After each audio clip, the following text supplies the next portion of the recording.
Hi Sanjha, சொல்லுங்க. படம் நல்லா இருக்கு டாடி.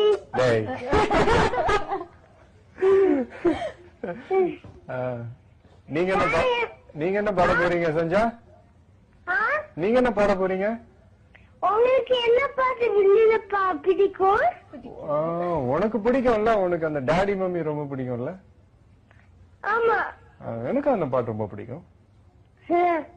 Okay okay. என்னடா தங்கச்சி பாட்டு பாடி கலக்கிட்டா? ஆமா. நீங்க ஒன்னும் பாடலையா சஞ்சா? பாட்டு பாடு. வாடா மாப்பிள்ள வளப்பழம் தோப்புல வாலிபால் ஆடலாமா, ஆது சாத்துல சைக்கிள் கேப்ல கிழக்கு புதி போடலாமா. பாதிட்டேன். Okay, thank you.